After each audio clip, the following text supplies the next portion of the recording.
सलाम नमस्कार दोस्तों, मैं हूं आपके साथ वाहिब रजा और आप देख रहे हैं हिंद टुडे नेटवर्क का डिजिटल प्लेटफॉर्म। आपको बता दें कि वो ऐन मौके पर अलग हो गए।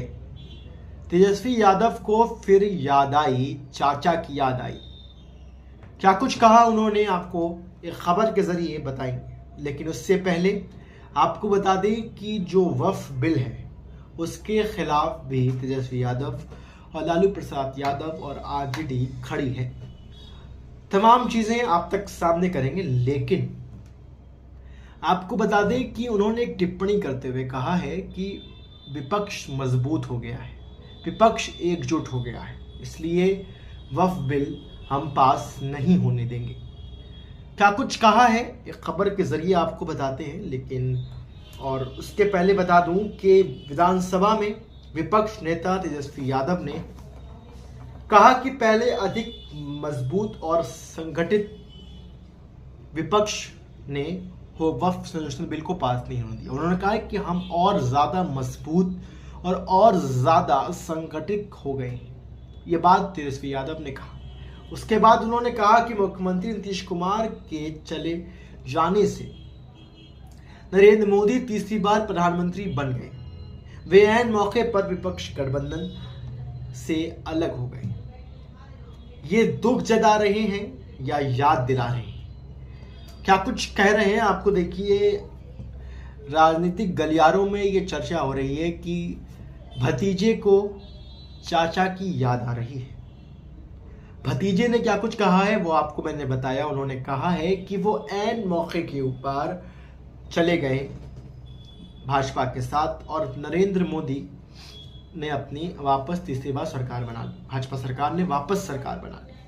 उन्होंने कहा कि अगर नीतीश कुमार नहीं जाते, छोड़कर नहीं जाते बीजेपी के साथ, तो आज नरेंद्र मोदी जी सरकार नहीं बना पाते और तीसरी बार प्रधानमंत्री पद पर नहीं आ सकते थे। वे शनिवार को आरजेडी के प्रदेश कार्यालय में आयोजित अल्पसंख्यकों के एक पद अधिकारियों को संबोधित कर रहे थे। बैठक की अध्यक्षता अल्पसंख्यक के प्रदेश अध्यक्ष डॉक्टर अनवर आलम की थी। उसके बाद आपको बता दें कि आरजेडी प्रवक्ता एजाज अहमद ने भी संचालन किया। तेजस्वी ने कहा कि 2014 से लगातार देश में नफरत फैलाया जा रहा है, अल्पसंख्यक समाज को निशाने पर रखा जा रहा है और आरजेडी के सीएम और आरजेडी ने सीए, एनआरसी, 3 तलाक, यूनिवर्स सिविल कोड और जैसे मुद्दों को पर केंद्र सरकार का रुख का विरोध किया है। क्या कुछ कहा है आपको मैंने पढ़ के बताया। देखिए, समझना जरूरी है। क्या कुछ कहा है उन्होंने कहा कि हमने 3 तलाक, CA, NRC, uniform civil code, ये तमाम चीजों के खिलाफ हम खड़े हुए और विपक्ष भाजपा के रुख किया, विपक्ष का रुख किया और उन पर विरोध किया, विपक्ष का विरोध किया। ये कुछ कह रहे हैं तेजस्वी यादव जी। अगले साल बिहार में हमारी सरकार बनेगी, ये भी दावा कर रहे हैं। तेजस्वी यादव ने ये भी दावा किया है कि अगले साल हमारी सरकार बनेगी। तेजस्वी यादव ने आगे कहा कि पार्टी के राष्ट्रीय अध्यक्ष लालू यादव ने वक्फ विधेयक को पास ना होने देने के लिए इंडिया के नेताओं से बातचीत की है। क्या कुछ कहा है उन्होंने, बता दें आपको कि उन्होंने कहा कि लालू प्रसाद यादव ने इंडिया के नेताओं से बात की है और उसके साथ ही उन्होंने कहा कि वो वक्फ बिल पास नहीं होने देंगे। उन्होंने कहा कि विपक्षी सांसदों ने विरोध के कारण सरकार तत्काल इस विधेयक पास नहीं कर सकी। विपक्ष के वजह से ही सरकार ये बिल पास तत्काल नहीं कर सकी।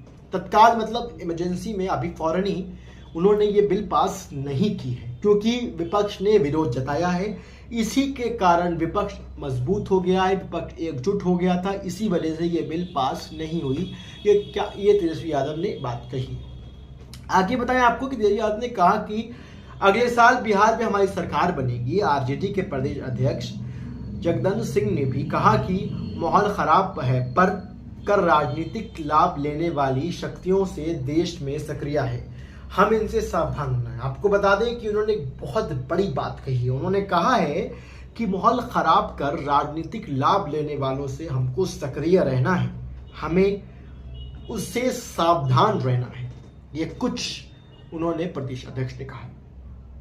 आपको बता दें कि अत्याचार को रोकने के लिए जवाबदेही भी सरकार की आरजेडी, ये आरजेडी के प्रमुखों ने कहा है। साथ बता दें कि आरजेडी के राष्ट्रीय प्रधान महासचिव अब्दुल बरी सिद्दीकी ने भी कहा है कि अल्पसंख्यकों की हिफाजत करना और उन्हें कानून अधिकार देना सरकार का काम है। बांग्लादेश के अल्पसंख्यकों पर होने वाले अत्याचार